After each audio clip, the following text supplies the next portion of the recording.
During the War of 1812, the siege of Fort Wayne lasted from September 5th to September 12th, 1812. The U.S. military garrison at Fort Wayne and a combined army of Miami and Potawatomi soldiers engaged in a standoff in the present-day city of Fort Wayne, Indiana. 2 men of the U.S. garrison were slain by warriors headed by Winnemac and 5 medals. 2 Potawatomi leaders, which sparked the fight. In the days that followed, the Potawatomi attacked from outside the fort and set fire to the crops and structures of the nearby hamlet. On September 12th, Winnemac pulled out before Major General William Henry Harrison's forces arrived. In September 1812, the Potawatomi attacked many U.S. military strongholds, including Fort Wayne. Additional coordinated assaults took place at Pigeon Roost, Fort Madison, Fort Harrison, and Fort Dearborn. Under the command of Major General Anthony Wayne, American soldiers erected Fort Wayne in 1794. It was constructed to assert American control over the vast group of Native American settlements known as Kekionga after the conclusion of the Northwest Indian War.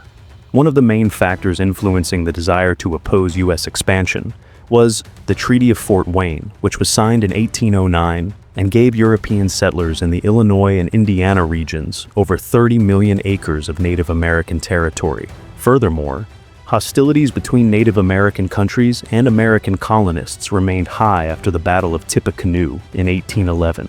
This fort, a frontier stronghold in the isolated northern Indiana territory, had deteriorated in the years preceding 1812. The garrison was frequently disobedient. Under Captain James Rhea's command, many of the structures decayed and the supplies ran low. On May 15, 1810, Rhea, who had served in Wayne's army and had previously commanded Fort Industry, arrived at Fort Wayne and assumed command. "I am very pleased with my command. I hope to be continued here. At this post, everything has been going very correct. I mean to take the tract of Captain Heald as near as possible," Rhea wrote to Colonel Jacob Kingsbury a few days after his arrival. "Since I left you, I have been quite tolerant of rheumatism pains. I haven't slept for 2 weeks, and I'm not sure whether I'll ever get well." The propensity for drinking among the fort's residents was also immediately noticed by Rhea, who bemoaned the conduct as an abominable sick practice, and confessed that he was much hurt to see so much intoxication. As an almost ironic forerunner, historian Charles Poinsot characterized Rhea's eventual striking reversal through his decline from the position taken in his first garrison order to that of a slave to alcohol in 1812, as happening during the siege of the fort. But at first, Rhea was a successful commander who oversaw significant fort renovations, the establishment of a cleanliness program, and more land clearance advancements. When Corporal Walter Jordan returned from fleeing the slaughter on August 26th, the garrison was informed for the first time that Fort Dearborn had fallen. A local shopkeeper named Stephen Johnston was slain on August 28th about a mile from the fort. Indian agent John Johnston dispatched Shawnee Captain Logan to assist in evacuating the local women and children to Ohio, which lies 20 miles to the east. After this news caused unease among the garrison.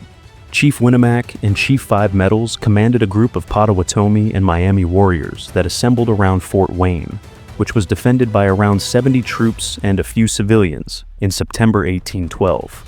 Rhea requested help in letters to Ohio Governor Return Meigs and John Johnston. Rhea invited Indian delegations to the fort on many occasions to discuss conditions of peace.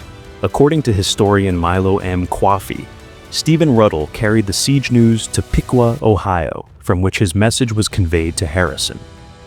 On September 3rd, Winnemac and other Potawatomi and Miami leaders approached the fort with a flag of truce as an impending attack on the fort loomed.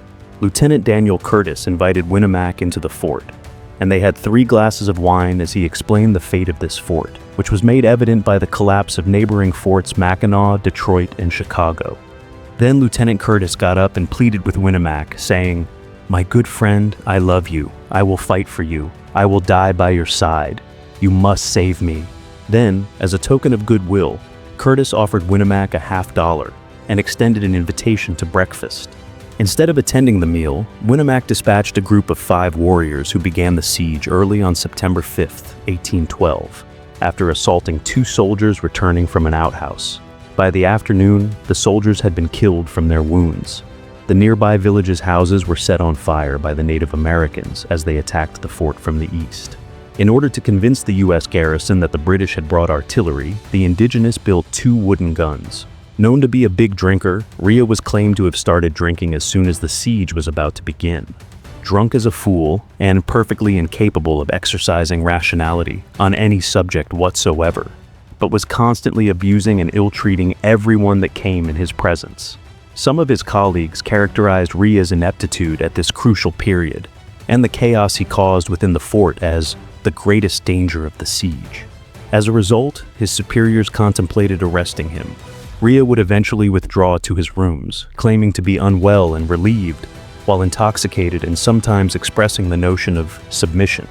Together with Lieutenants Daniel Curtis and Philip Ostrander, Benjamin Stickney, the fort's Indian agent, assumed the command of the fort. After 2 attacks on the fort, the Native American army retreated to await the arrival of a British force on the Maumee River with light cannon. Chief Winnemac was admitted after approaching the fort with 13 of his soldiers to engage in combat that evening.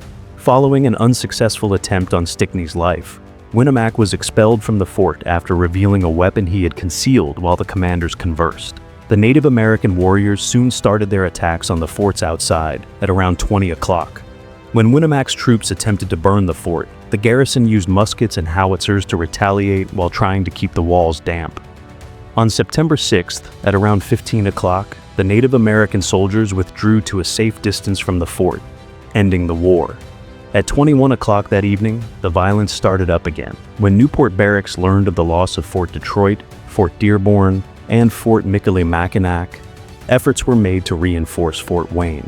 General James Winchester commanded the Northwestern Army, but William Henry Harrison, the governor of Indiana Territory, was recently appointed Major General of the Kentucky Militia by Kentucky Governor Charles Scott, who also gave Harrison permission to relieve Fort Wayne. Harrison was at Newport Barracks to take over as militia commander. Harrison promptly organized a militia force of 2,200 men and marched north to the fort after writing a letter to Secretary of War William Eustis, outlining the circumstances and expressing regret for acting without authorization. During a break in the combat, a small reconnaissance team commanded by Ohio Shawnee, Captain Logan, and Fort Wayne settler William Oliver made their way to Fort Wayne, escaped Winnemac's force, and entered the fort. They rode through Winnemac's siege once again to inform Harrison that the fort was still under American hands, and to give the word that a relief mission was on its way. Harrison was also informed that Tecumseh led a force of 140 British regulars and 400 Native Americans on a march toward Fort Wayne. Harrison hurried ahead of Tecumseh and the British to reach Fort Wayne. On September 8th, Harrison and his 200-man support arrived at Simon Girty, a town on the St. Mary's River. In Shane's Crossing, 800 Ohio militiamen, led by Colonels Adams and Hawkins, joined them. Winnemac made one last futile effort to attack Fort Wayne on September 11th. Winnemac's soldiers crossed the Maumee River and vanished into the woods on September 12th when the attack was broken off. Later that day, Winnemac's troops failed to stop Harrison's relief force. The British and Native American forces withdrew into Michigan Territory and Ohio. The British had learned that American Indians had encircled an American fort after they had successfully taken Detroit. After learning of the brief ceasefire in the east, General Isaac Brock gave Colonel Henry Proctor the order to stop supporting the assault on Fort Wayne. Harrison ordered punitive expeditions against neighboring Native American settlements as a result of the siege of Fort Wayne. He dispatched 2 battalions of Kentucky under Brigadier General John Payne to fight Miami communities at the Wabash Forks, and another detachment of the 17th Infantry Regiment and mounted rifles under Colonel Samuel Wells to fight the Potawatomi villages of 5 Medals. The Battle of the Mississinewa in December 1812 marked the end of the punitive missions. Important Miami chief Picanne had been aloof in this most recent conflict, but he publicly sided with the British once the United States retaliated for the Fort Dearborn massacre. Many Native Americans lost faith as a result of Harrison's retaliation and the failed attempts to capture Fort Harrison and Fort Wayne. Instead, many of them joined Tecumseh's Confederacy under his powerful leadership. Although there were no significant Indian raids in the Indiana Territory for the remainder of the war, Native American pressure on American settlers did not lessen until Tecumseh's defeat at the Battle of the Thames. General Winchester landed at Fort Wayne on September 18, 1812, while the detachments were out raiding villages. After giving up command, Harrison was given orders by Secretary Eustis to retake Michigan Territory. Harrison quickly succeeded Winchester as the Northwest Army's commander after his accomplishments enhanced his reputation. In an effort to reclaim Fort Detroit, he intended to utilize Fort Wayne as one staging site, which would result in the Battle of Frenchtown 4 months later. The present 3rd Infantry's 3 active battalions, 1, 3 Infantry, 2, 3 Infantry, and 4, 3 Infantry, carry on the tradition of the former 1st Infantry Regiment, which maintained a post at Fort Wayne. The council house was rebuilt on the same location in 1816 after being destroyed during the siege.